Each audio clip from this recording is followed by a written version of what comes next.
Baik, berikut adalah video tutorial tentang pengepakan spesimen AEP. Video ini dalam rangka pemenuhan tugas dalam pelatihan Surveillance PD3I. Selamat menyaksikan. Selanjutnya alat dan bahan yang harus dipersiapkan. Yang pertama adalah 2 pot tinja. Yang kedua adalah 2 kantong plastik transparan dan klip. Kemudian ini adalah untuk pot tinja sebanyak 2 buah. Selanjutnya 1 buah kantong plastik besar transparan untuk pembungkus 2 pot tinja sebanyak 1 buah plastik klip ya. Kemudian ini adalah plastik untuk tempat atau bungkus format EP1. Alat dan bahan yang berikutnya adalah handscoon, kemudian format EP1 yang harus kita siapkan. Yang berikutnya adalah format EPS1 untuk pengiriman spesimen.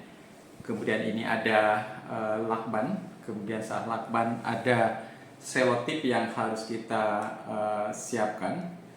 Kemudian spidol ya harus kita siapkan.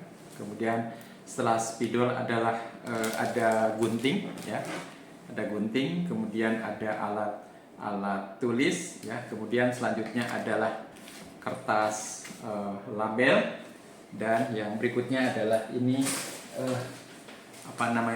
spesimen carrier ya dengan ice pack beku. Demikian yang berkaitan dengan alat dan bahan untuk spesimen AEP. Baiklah, langkah yang berikutnya kita melakukan sampel suspek AEP. Yang pertama adalah kita harus pasang terlebih dahulu APD berupa masker dan handscoon. Masker kita gunakan dengan baik dan rapi. Yang kedua adalah kita menggunakan handscoon. Masker dan handscoon sudah kita pasangkan. Langkah selanjutnya adalah kita melakukan pengambilan spesimen tinja. Sebelumnya kita harus mempersiapkan pot tinjanya yang sudah diberikan kertas label yang direkatkan pada pot tinja ini. Untuk kita isi dengan nama penderita, nomor EPID, penulisan nomor EPID nanti dilihatkan lagi sesuai dengan buku petunjuk. Kemudian tanggal pengambilan spesimen. Selanjutnya kita melakukan pengambilan spesimen tinja. Selebihnya kita siapkan pot tinjanya ini, kita buka. Kemudian kita melakukan spesimen tinja sebesar atau sebanyak diperkirakan 8 gram atau mungkin sebesar ibu jari. Kemudian kita masukkan ke pot tinja. Setelah itu kita lakukan penutupan yang kuat. Setelah dilakukan penutupan yang kuat, kita harus melakukan fiksasi bahwa pot tinja harus benar-benar dilem dengan selotip supaya tidak tercecer. Ini kita lakukan penutupan dengan selotip. Kemudian setelah ini ya, kita fiksasi pot tinja ini dan labelnya menggunakan lakban yang ukuran lebih besar. Nah, ini kita potong lakban lebih besar. Jadi ini kita lakukan pelabelan ya. Lakukan pelabelan. Kemudian kita fiksasi seperti ini.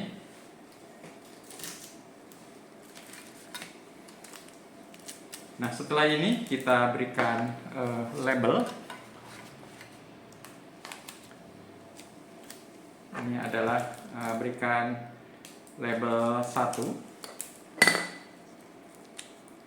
Kita berikan label 1.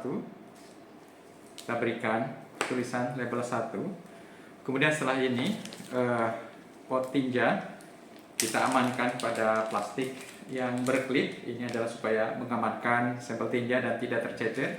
Kita masukkan ke dalam, kemudian kita klip. Selanjutnya kita perlu menunggu untuk pengambilan spesimen tinja yang kedua dalam waktu 1 kali 24 jam, dan spesimen sampel tinja yang pertama sementara kita simpan pada tempat yang suhu 2-8 derajat Celcius atau dapat kita simpan di kulkas. Selanjutnya, setelah 1 kali 24 jam kita siapkan dan kita siap-siap untuk pengambilan sampel tinja pada pot tinja yang kedua. Pengambilan sampel tinja sama persis dilakukan pada sampel yang pertama. Kita masukkan ke sini sampel tinjanya.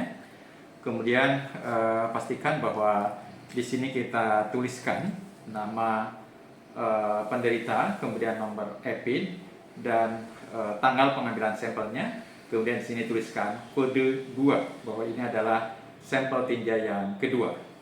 Setelah kita lakukan penulisan sampel tinja yang kedua sama persis dengan sampel tinja yang pertama, kita masukkan ke plastik bening ya, dan ini tentunya difiksasi terlebih dahulu. Kemudian kita tutup di sini.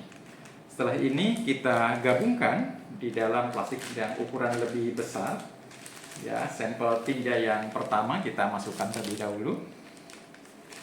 Kemudian setelah ini kita masukkan ya pot tinja yang kedua ya, pot tinja sampel yang kedua kita masukkan ke plastik yang ukuran lebih besar ya, seperti ini. Kemudian kita rapikan dan fiksasi untuk spesimen carrier. Ini adalah box ice. Bagaimana nanti box ini dipergunakan untuk menyimpan dan mengirimkan spesimen tinja sampel IP. Sebelumnya kita cek terlebih dahulu ya, es box ini berisikan